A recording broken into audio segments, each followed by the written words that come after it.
Earth has a surface area of almost 197 million square miles, and more than two-thirds of it is covered by water.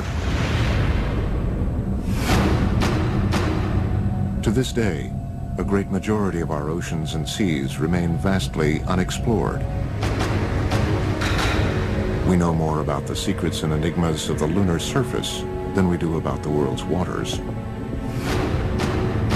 For as long as there have been eyewitness reports of UFOs in our skies, there have been similar reports of so-called USOs, or unidentified submerged objects, in our oceans. A USO is a UFO that goes into or out of water. In fact, UFOs and USOs are probably the same things.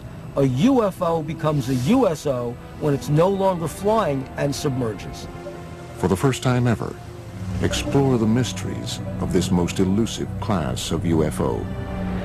Be nice if the Navy would tell us about all their observations of such craft. It is definitely possible to have an underwater vehicle at supersonic speed. From reports that the lost city of Atlantis is a secret base for USOs.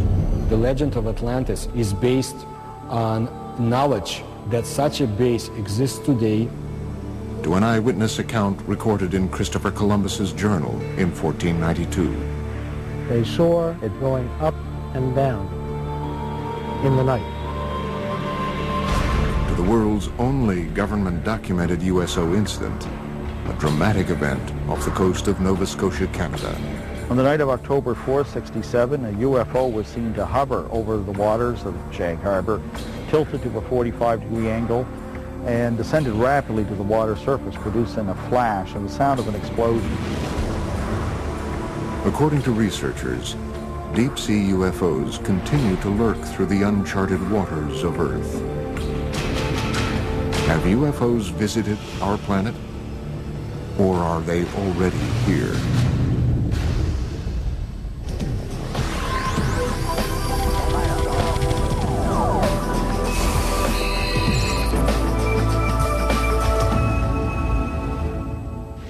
This is the Santa Catalina Channel, a 26-mile-wide stretch of the Pacific Ocean separating the city of Los Angeles from Catalina Island.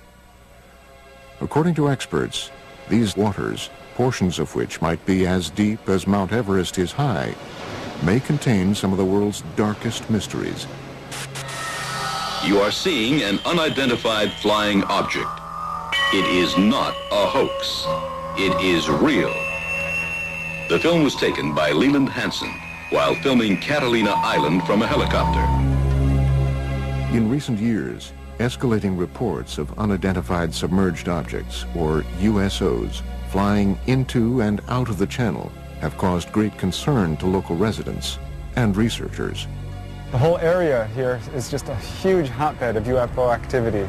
I've uncovered probably 200-300 cases of UFOs flying over the mountains and over the water here. It's just a huge hotspot. Preston Dennett is the author of UFOs over California. He has been investigating USO activity in this area for almost 20 years. Actually, there was a huge wave of sightings over the Santa Monica mountain range on June 14, 1992. The witnesses counted a total of about 200 objects. What's interesting about this case is these objects came from below. Normally when someone sees a UFO, it comes out of the sky like a star. They see a star-like object and it comes swooping down. These came from below to above.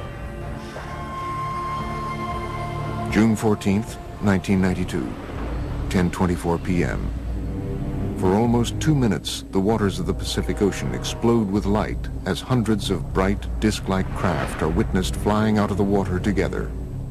Similar to other reports of USOs exiting the water, these craft emerge from the Pacific in almost complete silence.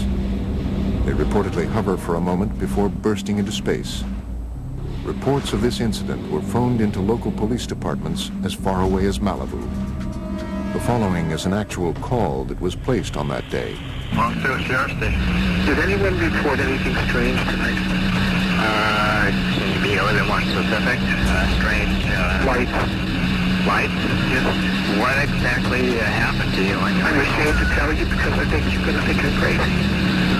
We saw what we thought was a bright light up in the sky. Okay. We could hear, it wasn't a helicopter. I'm telling you, I have never been more frightened in my life. According to Dennett, the incident was also reported to the U.S. Coast Guard sector in Long Beach, which ultimately declined the search request. This 1992 event was the second in Los Angeles in 3 years. On the dark, foggy morning of February 7th, 1989, scuba divers, boat sonar systems, and people on the shore witness a long, dark, unidentified craft dive out of the Pacific. For about 90 seconds, the USO rests just above the surface before emitting about a dozen smaller, fast-moving objects. 60 seconds later, the craft dives back underwater. Its last reported sonar heading was south toward the Santa Catalina Channel before it disappeared. And it involved dozens of objects which were seen off the coast of Marina del Rey. On occasion, some of these craft would emit smaller craft, about 20 feet in diameter. And these were seen moving underneath the surface of the ocean, and they were coming in and out of the water.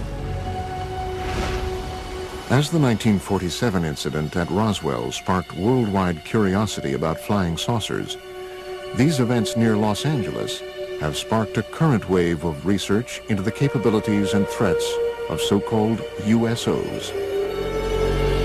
The oceans of the world covering, 70% of the planet, they hide a lot of history and a lot of mystery. There's a very good reason for a whole society of creatures, sentient creatures, advanced creatures living underwater because they can, because nobody goes there. It's fascinating to think of the underwater UFOs because they know a lot about this planet that you and I don't know. Unique to the USO phenomenon is the reported ability of these craft to multiply and break apart. One such astounding case has become known as the Golfo Nuevo event.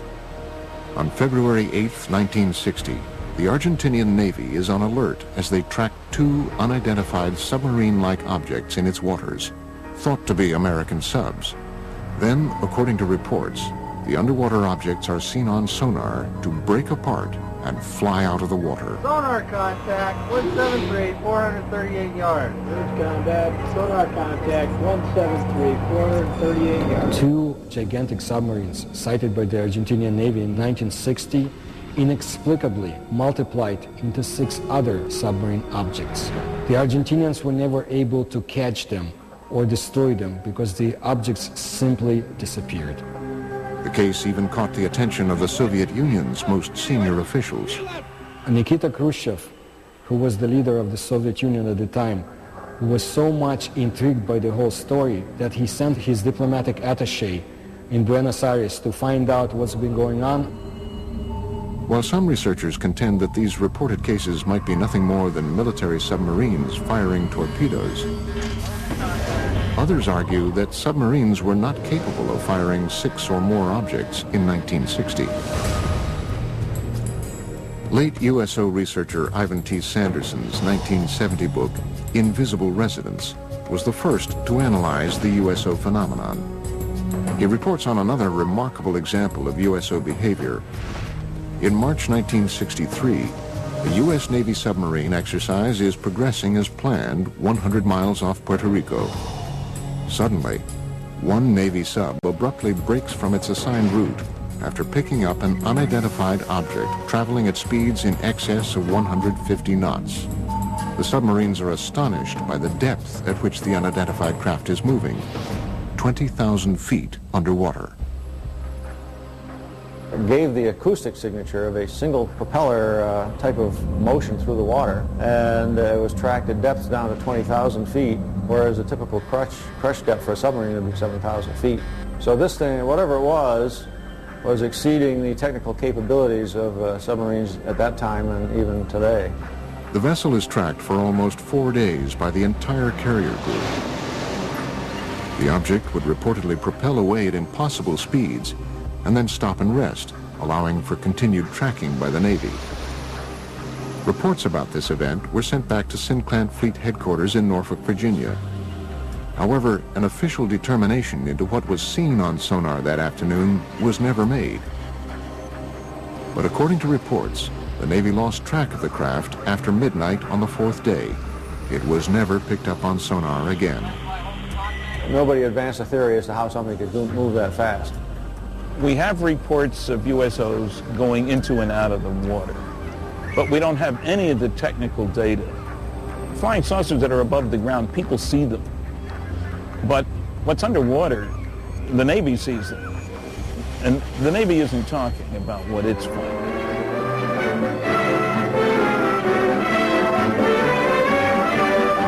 Inflating an immense balloon aboard the USS Norton Sound, the Navy prepares for further study of the elusive cosmic rays somewhere in the Pacific.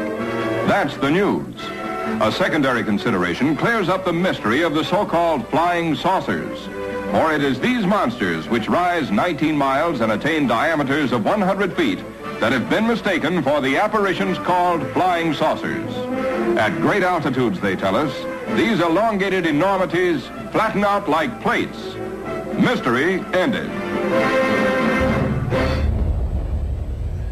But reports from around the world continue. Another extraordinary case is reported in the international press beginning on November 11th, 1972. A fast-moving submarine-like object is picked up on sonar in the Sonja Fjord off the west coast of Norway by the Norwegian Navy, which hunts it for 2 weeks. A fleet of surface ships and specially equipped sub-hunter helicopters are assembled to find the object. On November 20th, 1972, the USO is seen visually for the first time. It was described as being a massive, silent, cigar-shaped object. A Navy ship promptly fires its guns and torpedoes at the craft.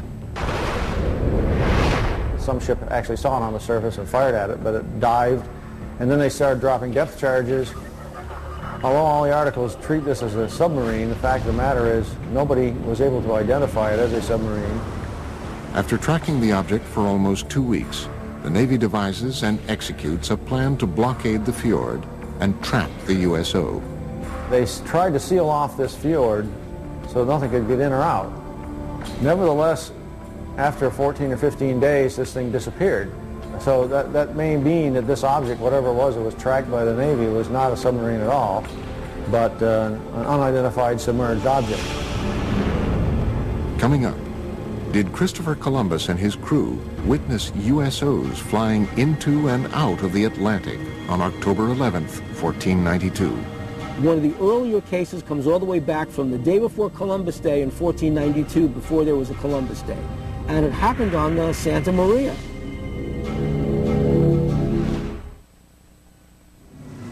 October 11th, 1492, 10 p.m. A calm, clear night. Christopher Columbus and his crew move slowly across one of the deepest ravines of the Atlantic and through the Bermuda Triangle. Below them is almost 4 miles of water. Suddenly, unearthly lights are seen flashing across the bottom of the ocean. One of the earlier cases comes all the way back from the day before Columbus Day in 1492, before there was a Columbus Day. And it happened on the Santa Maria. This person's name was Gutierrez. And Gutierrez was on the Santa Maria with Christopher Columbus and noticed an object rising out of the water, a disc-shaped object. A great flash of light with a level of brilliance unlike anything known at the time suddenly erupts from the sea to the sky, startling Columbus and his crew of 120 aboard the 3-ship Spanish fleet. In less than 5 hours, they would discover the New World. Christopher Columbus maintained a log in the ship. It describes what could be interpreted as a UFO event. They saw, in the description given in the logbook, the flickering of a wax candle going up and down in the night. It couldn't have been a campfire on ground because it was beyond the horizon. This possible USO incident is more than just legend and lore. For the first time ever, original text from Columbus's log has been made available to the History Channel by archivists at Fordham University, custodian of a rare handwritten copy of the journal. The October 11th, 1492 sighting was not an isolated occurrence. Over the 2-month journey, Columbus's log exhibits a consistent pattern of cryptically reported peculiar incidents, including unexplained sightings and unusual events in outer space. The following is from an entry on September 10th, 1492, the halfway point of the voyage. The crew of the Nina stated they had seen a garajo and a water wagtail, but these birds never go farther than 25 leagues from the land. From an entry September 11th, 1492. Saw a large fragment of the mast of a vessel, apparently of 120 tons, but could not pick it up. Entries on both September 17th and September 20th indicate that stars or other unidentified lights in the sky are seen to move.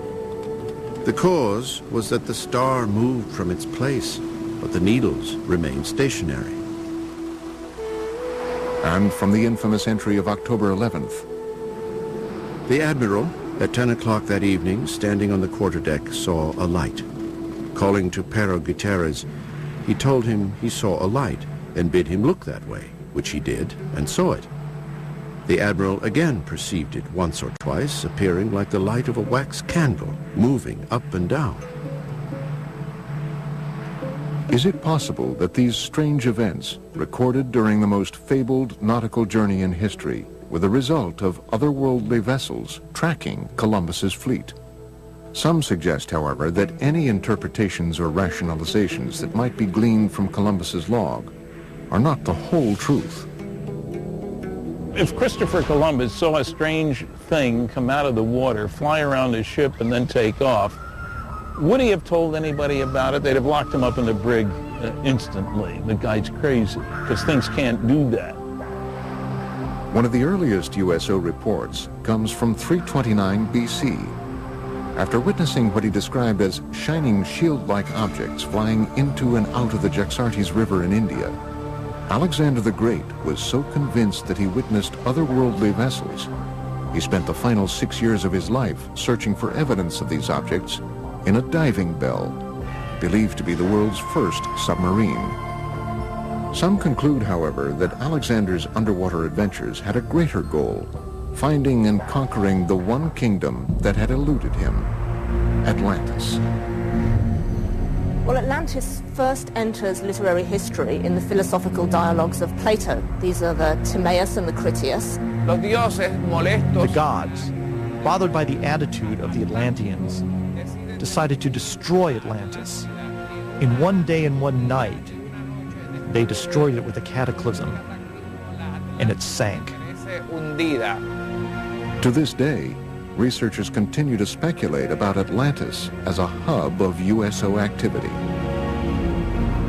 The legend of Atlantis definitely is based on knowledge, probably lost by today, of some secret underwater civilization. Atlantis's supposed location in the Mediterranean would have provided USOs a convenient position from which to monitor human civilizations and their shipping routes to and from Asia Minor, Rome, and Athens. The Mediterranean was the cradle of ancient civilization. The Phoenician traders traveled back and forth between the Middle East and Greece across the Mediterranean.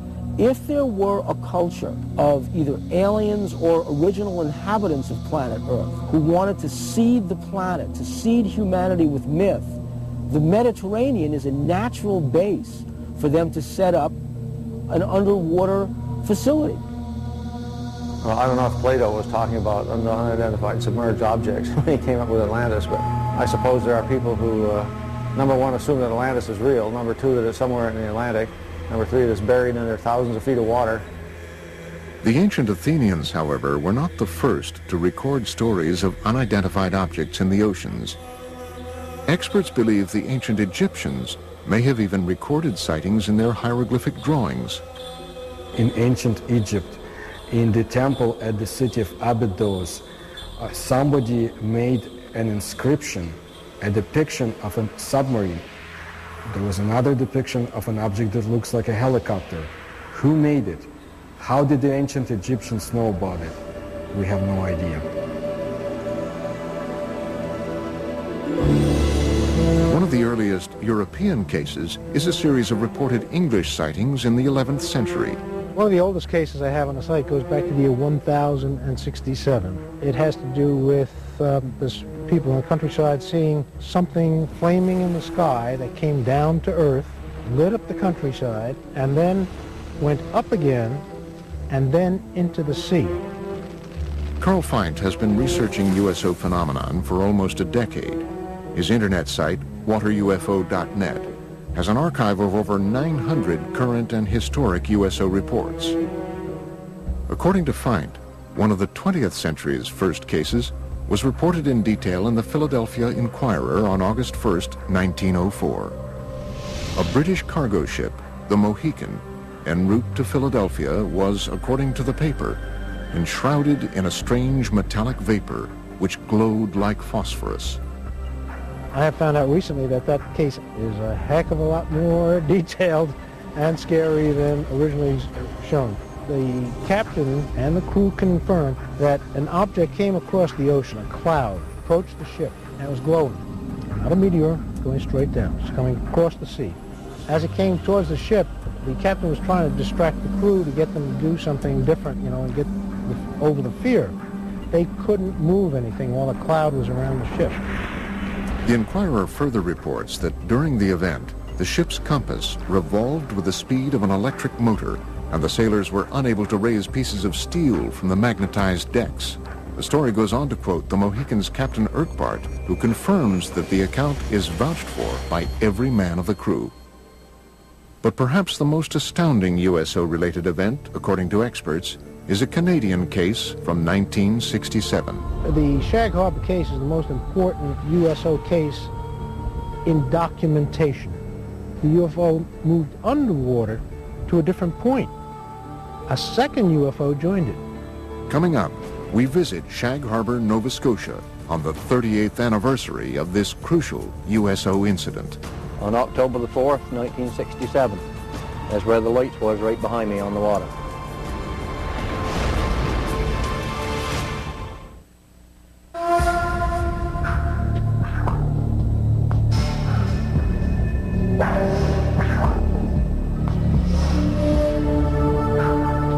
Years ago today, October 4th, 1967, approximately 20 after 11 in the evening, something happened in Shag Harbour that became quite memorable in later years.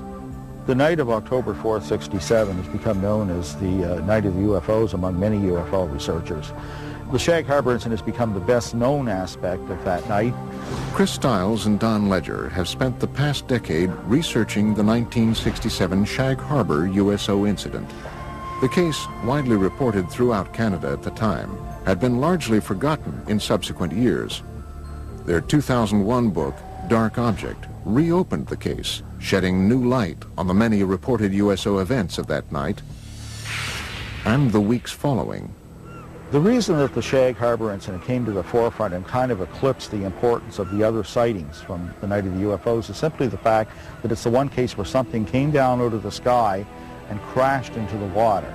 You know, it made a noise, it made a flash. It's also unique in the sense that nobody reported a UFO. Several calls came in very quickly to the nearby Royal Canadian Mounted Police Detachment, and those reports said simply that people had seen lights, or perhaps an aircraft had crashed into the waters of what they called the Sound. The interest and the concern was totally for the possibility of survivors. Nobody reported a UFO.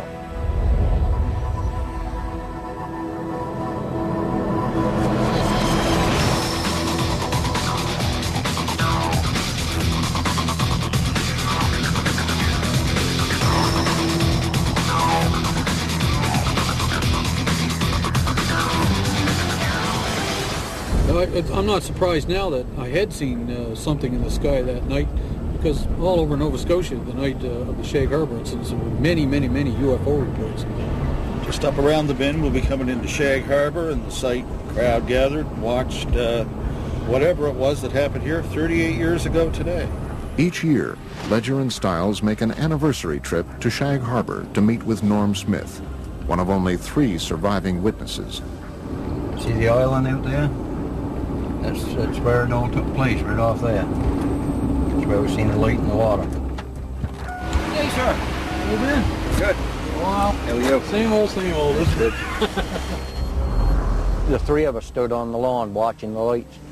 Eventually it started going, it looked like it was moving to us, and then on a downward slope towards the ground. We thought it was a plane crash, so we jumped in the vehicle in my old man's car and my uncle's, and we went up to this spot right here by the Irish Moss plant. And when we got here, there was probably 10, 12 other people. We watched the lights on the water for a period of 2 or 3 minutes, and then the lights disappeared. What happens next is indisputable. Before midnight on Wednesday, October 4th, the Royal Canadian Mounted Police officers who witnessed the event from the shoreline searched the water on boats until 3 a.m. with the help of several local fishermen, including Norm Smith. At noon on Friday, October 6th, Canadian Navy divers from Halifax arrive and search the area through the weekend. Eventually, 7 divers were dispatched from the Fleet Diving Unit in Halifax and taken down to Shag Harbour. The search effort continued through all the daylight hours of Saturday and Sunday, and by Monday morning that search was officially terminated in Ottawa. And they just simply state unidentified flying object and circle it and underline it. According to government reports, the object travels from the south to the north along the Nova Scotia shoreline. At one point, it stops and hovers. Then at approximately 11:20 p.m., it enters the water at a 45-degree angle, 300 yards offshore. Directly behind me where we seen the lights, right at Bomb Portage Island, directly behind me.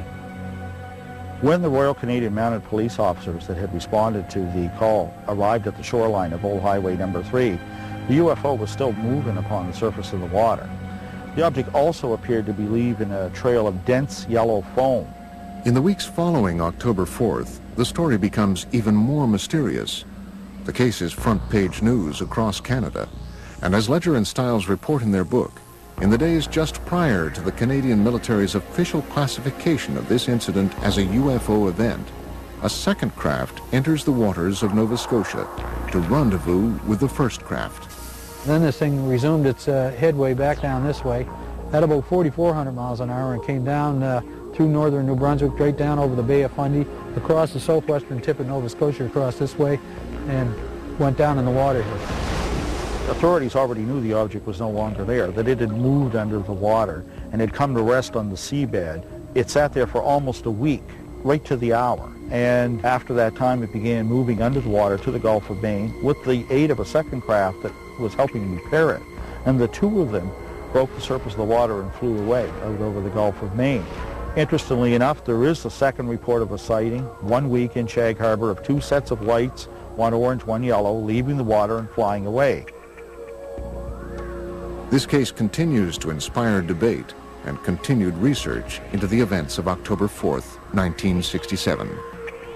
There are a large amount of primary documents that support interpreting Shag Harbour as a crash scenario of a UFO. And in one of the paragraphs it actually says a preliminary investigation has been conducted and it has been discovered that this object is not the result of a flare, float, downed aircraft, or in fact any known object.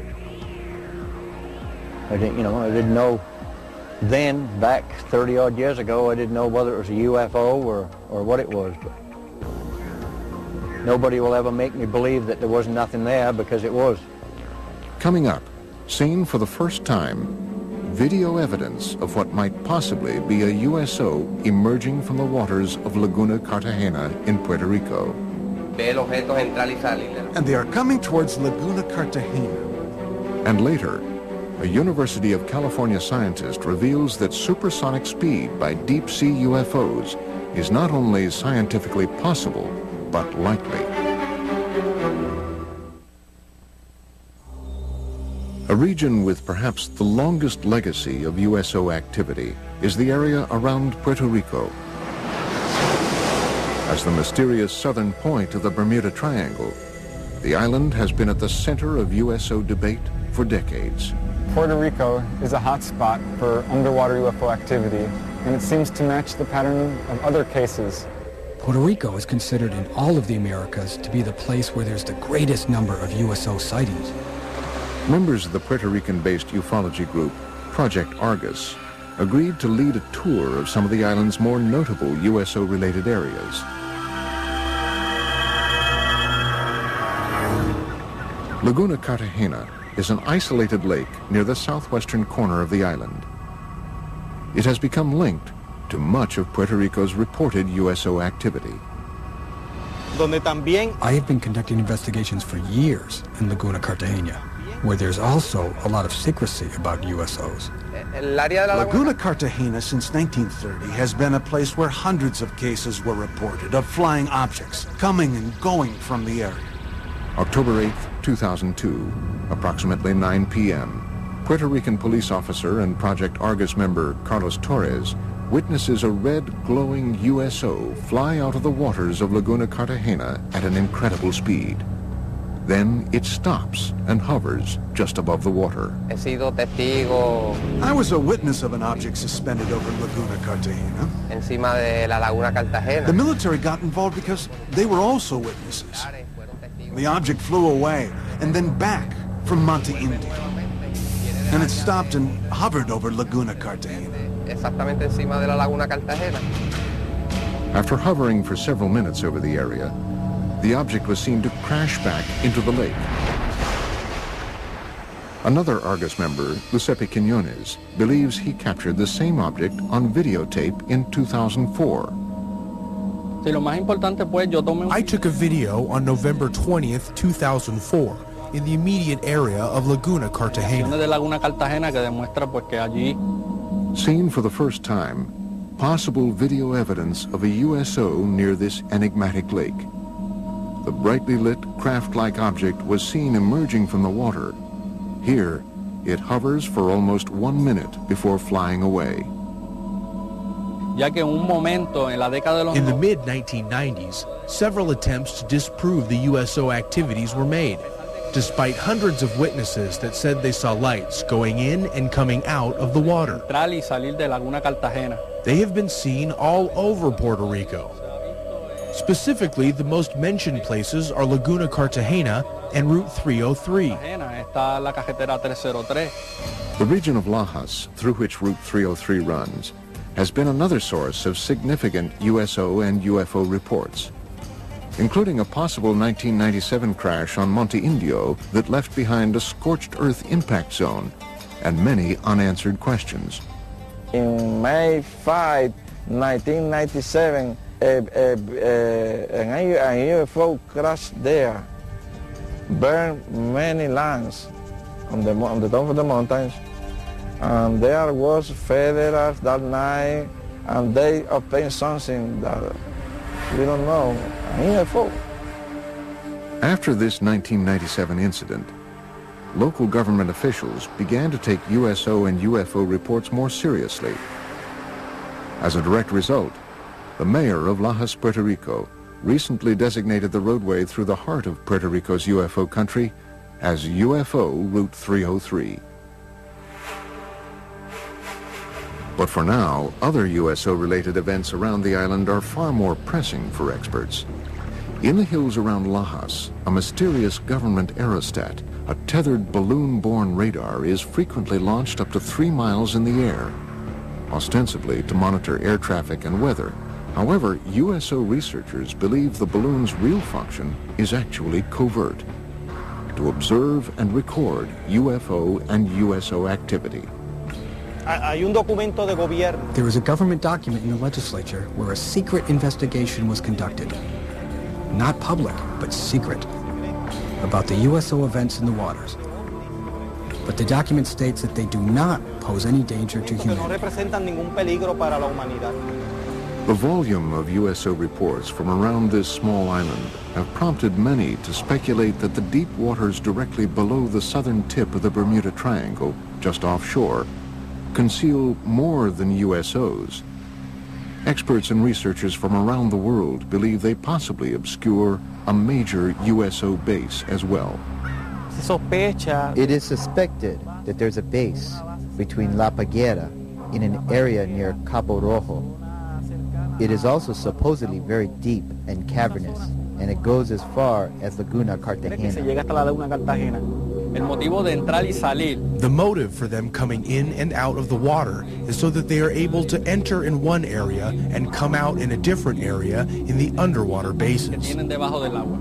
Could all of these events simply be tied to local mysticism, or perhaps the cultural sway of the Bermuda Triangle?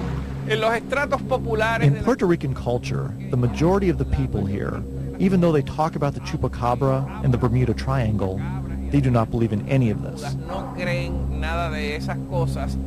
Or is there possibly something more? It's a reality. The USOs in Puerto Rico are real. There are hundreds of testimonies and witnesses. It's all real. I think that the UFO phenomenon is real. Here in Puerto Rico, there have been hundreds of cases. That is a reality. Coming up, possible photographic evidence of a USO exiting the waters of Gulf Breeze, Florida.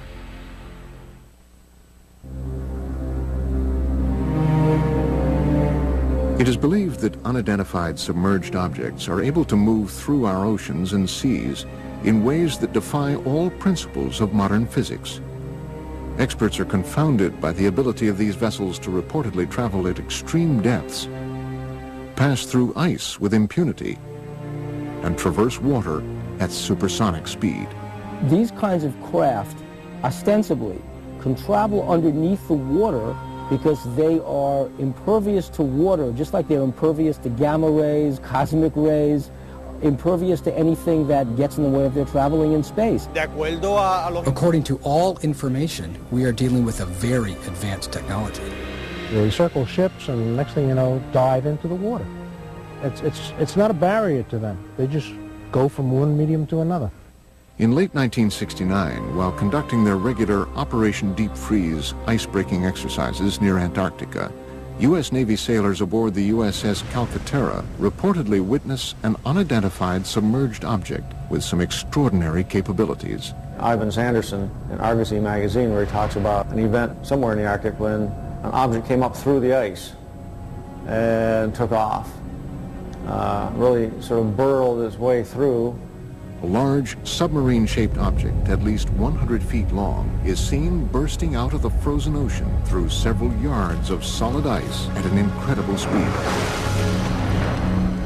But this case, however, is only one of many similar incidents reported by navies around the world. I know of one case that occurred near Leningrad. In the winter of 1976. A USO broke down through the ice, maneuvered underwater, and then again broke back out through the ice. They do melt ice. Now, if you had a meteor, the dynamics of the thing would break the ice into chunks and scatter them all over the place. With the UFO, it's a clean hole. USO witnesses have also reported seeing waterspouts beneath USOs as they exit the water, including Ed Walters, a resident of Gulf Breeze, Florida, who snapped this never-before-seen Polaroid picture of what appears to be a USO above a tornado-shaped waterspout on July 7th, 1988. So he was looking north towards Gulf Breeze across the Santa Rosa Sound, a distance of about 7,000 feet. He noticed that the water down beneath the object started to get all foamy or something. He could see it dancing around, and all of a sudden this column of water went up and contacted the bottom of it. The picture that he took actually shows that. Such cases have caused some experts to assert that USOs might possibly use water as a fuel source. There are those who feel that water is essential for the fusion process. There are a lot of cases where UFOs hover over reservoirs and small bodies of water, not only large bodies of water. It does seem to be some evidence that they can use water to help their craft in some way. They may use water as a fuel. When these cases where they talk about objects hovering over the water and seeming to suck water up in, certainly sounds like they need a big drink or something to keep going. Modern scientific theories abound about how USOs developed the ability to propel themselves through water with great efficiency. Researchers envision everything from massive jet-like propulsion systems to frictionless bubbles that cocoon the objects. So the engines wouldn't be engines as you and I would imagine engines. They would be generators generating a magnetic force, creating a magnetic envelope around the craft that repels the Earth's natural magnetism, hence allowing them to accelerate, decelerate, climb, fall, and navigate through the water. By exerting forces at the surrounding fluid, seawater, nice electrically conducting fluid, you control the drag, you control the flow, the speed, the lift. You can get around all the problems of high-speed motion under the water. A magneto-aerodynamic system would work similar to the electromagnetic submarine that was successfully tested.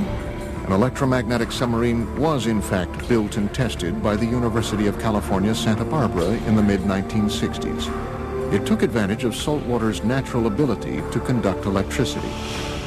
The first successful test of an electromagnetic propulsion system was conducted on Earth in 1966, when this electromagnetic submarine was first demonstrated. This electromagnetic submarine moves through the water as a result of electromagnetic forces. It has absolutely no moving parts. The principle here is that seawater is an electrically conducting fluid. You push against the seawater by Newton's laws, elementary physics, it pushes back, and off you go. Is it possible that USOs take advantage of this natural capability of our oceans to reach supersonic speed? Water is a great magnetic conduit. In fact, if they were traveling using a process called diamagnetism, which is a weak repellent force, then water would enhance that force, which would explain why these craft are able to navigate in water so well. One researcher theorizes that USOs might move rapidly through the water and avoid catastrophic damage using the same principles as a common light bulb. UFO is the filament in this particular case, and the bulb is the field, and that protects the UFO. It keeps the water from coming onto it when it goes in. They move it though, and it never touches the UFO. And that can be achieved by creating so-called supercavitating bubble around the whole object. In that way, whole object travels together with a bubble of water vapor. Marko Princevac is a professor of mechanical engineering at the University of California, Riverside. He devised an experiment for the History Channel demonstrating the physics behind possible supersonic movement through the water. Basically, the only thing that you can play with is a shape of a vehicle.